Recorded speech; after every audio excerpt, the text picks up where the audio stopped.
Friends, ఈరోజు మనం కట్టె పొంగలి ఏ విధానంలో తయారు చేసుకోవాలో చూపిస్తాను. ఇది ఒక ప్రాసెస్ అండి. దీనికి మళ్ళీ ఇంకో ప్రాసెస్ కూడా ఉంది, నేను తర్వాత పెడతాను. ప్రజెంట్ ఈ రోజు నేను చేస్తున్న ప్రాసెస్ మీకు చూపిద్దాం అనుకుంటున్నాను. గిన్నెలో ఆయిల్ వేసుకున్నానండి, కొంచెం ఆయిల్ పడుతుంది. ఒక పెద్ద గరిటతో 2 గరిటెలు నూనె వరకు వేసుకున్నాను. అలాగే దీనికి కావాల్సిన జీడిపప్పు ఉంటే వేసుకొని లేకపోతే లేదు. జీడిపప్పు, ఇందులో పోపు సామాన్లు అండి, మినపప్పు, ఆవాలు, జీలకర్ర, కరివేపాకు, అల్లం ముక్కలు, పచ్చిమిర్చి, అలాగే ఎండుమిర్చి. మెయిన్గా ఏంటంటే బియ్యం కొలత అండి, బియ్యం పెసరపప్పు కొలత. ఇది వచ్చేసి చెంబుతో ఇలాగా ఒక చెంబు బియ్యం తీసుకుంటే ఇందులో అరచెంబు వరకు పెసరపప్పు తీసుకోవాలి కొలత అండి. ఆ విధానంగా 2 కలిపేసుకొని కడిగేసుకుని రెడీగా పెట్టుకోండి. అలాగే ఇంకోటి ఇంగు అండి, ఇందులో ఇంగు కూడా కొంచెం వేసుకుంటే మంచిది. నేను మీకు ఇప్పుడు చూపిస్తాను. మొదటగా అల్లం వేసుకోండి.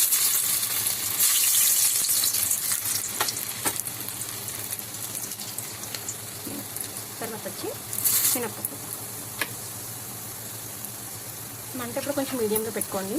మినప్పప్పు, అలాగే ఆవాలండి, నెక్స్ట్ జీలకర్ర,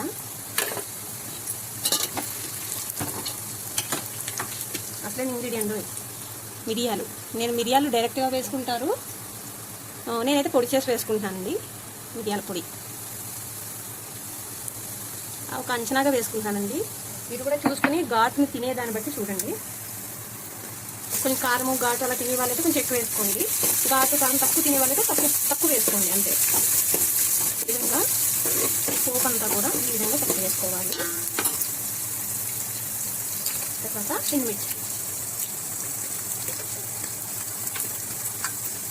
ఎండుమిర్చి తర్వాత కరివేపాకు.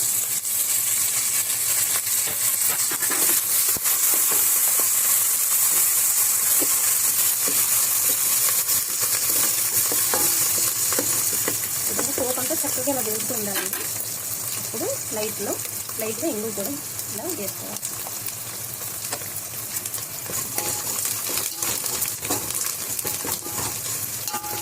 చాలామంది నెయ్యి కూడా కలుపుకొని వేసుకుంటారు, బట్ నేను ఇంట్లో నెయ్యి స్కిప్ చేస్తున్నాను. కమ్మదాని కోసం నెయ్యి కూడా వేసుకోవచ్చండి, ఇష్టపడిన వాళ్ళు. జీడిపప్పు కూడా చాలామంది వేయించుకుని పైన వేసుకుంటారు, బట్ నేను ప్రజెంట్ అయితే ఇలా వేసేస్తున్నాను.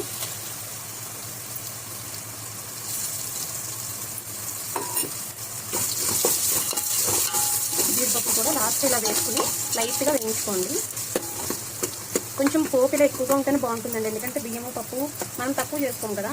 అలా మనం పెట్టే క్వాంటిటీకి పోపు అనేది ఈ మాత్రం ఉండాలి. లేదు ఒకటే గ్లాస్ చేసుకుంటున్నామంటే పోపు తక్కువ వేసుకుంటే బాగుంటుంది. కమ్మగా చాలా బాగుంటుందండి. ఇది తొందరగా అయిపోతుంది, ఫాస్ట్గా అవుతుంది. ఈ మిరియాలు ఇవన్నీ కూడా, జీడిపప్పు ఇవన్నీ కూడా ప్రోటీనే కాబట్టి మంచిదేనండి. అప్పుడప్పుడు చేసుకోండి ఈ విధంగా. ఇది కొంచెం ఇలా మగ్గ పెట్టేసరికి నేను వాటర్ కూడా ఇందులో యాడ్ చేసేస్తాను.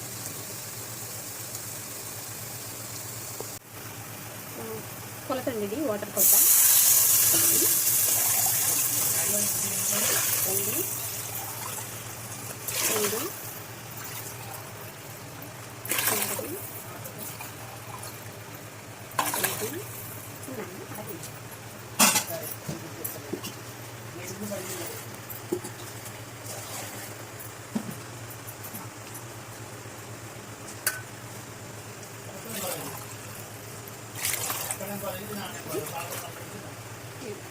2 చెంబులు నీళ్ళు పోసుకున్నానండి. ఎందుకంటే ఇప్పుడు బియ్యాన్ని బట్టి కూడా ఉంటుందండి. మాకు బియ్యం వచ్చేసి 1కి నేను 3 పోస్తే చాలా బాగుంటుంది బియ్యము. సో ఆ లెక్కల్లో నేను వేసుకున్నాను 2 గ్లాసులు. దాంట్ని ఒక చెంబు ఎక్స్ట్రా వేసుకున్నాను.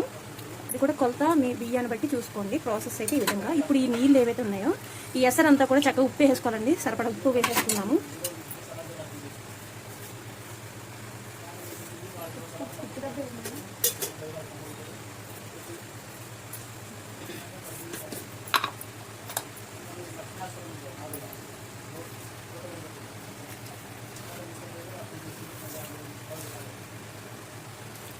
ఉప్పు సరిపడా మీరే చూస్తే అంచనాగా వేసేసుకోండి. ఈ విధంగా ఒకసారి కలిపేసి కొంచెం టేస్ట్ కోసం వేసుకోవాలనుకుంటే నెయ్యి వేసుకోండి. ఇప్పుడు ఇదే నీళ్ళల్లో, నేనైతే వేయట్లేదు. ఇలా కలిపేసుకుని ఆ ఎసరంతా బాగా మరగాలండి. మరిగినప్పుడైతే చాలా మంచి సువాసన అయితే వస్తుంది. సో అలా మరిగిపోయిన తర్వాత ఈ బియ్యం కూడా మీకు చూపిస్తున్నాను. బియ్యం కడిగేసేసి ఎసట్లో పోసేయటమేనండి. మరిగిన తర్వాత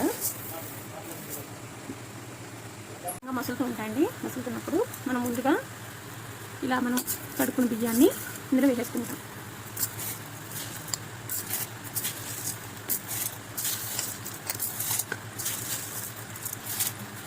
మీరు ఉప్పు చూసుకోవాలన్నా ఏదైనా ఆ ఎసర్లోని కొంచెం నీరు తీసుకుని ఉప్పు చూసేసుకోండి. నేనైతే ఏం చూడను, నాకు వంచనాగా వేసుకుంటాం సరిపోతుంది. మీరు ఒకవేళ ఉప్పు అలా చూసుకోవాలనుకుంటే అలా చేయండి.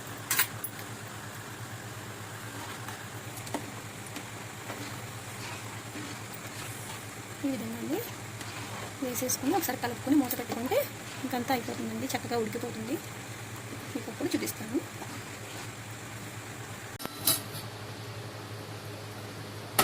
మధ్యలో ఒకసారి కలిపానండి, మళ్ళీ ఒకసారి కలుపుకొని చూసుకుంటే ఓకే, ఇంకా అయిపోయినట్టే, ఉడికిపోయిందండి. ఈ విధంగా వస్తుంది, చాలా బాగుందండి, చక్కగా ఉంది. ఈ విధంగా ఉడికిపోయింది చూసారా. ఇట్లా మెత్తగా ఉడికిపోతే మంచిదండి, బాగుంటుంది.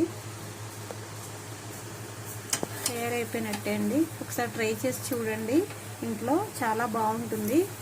ఇష్టపడిన వాళ్ళు నెయ్యి కూడా వేసుకోండి, ఇంకా చాలా బాగుంటుంది. Okay friends, thanks for watching. Thank you.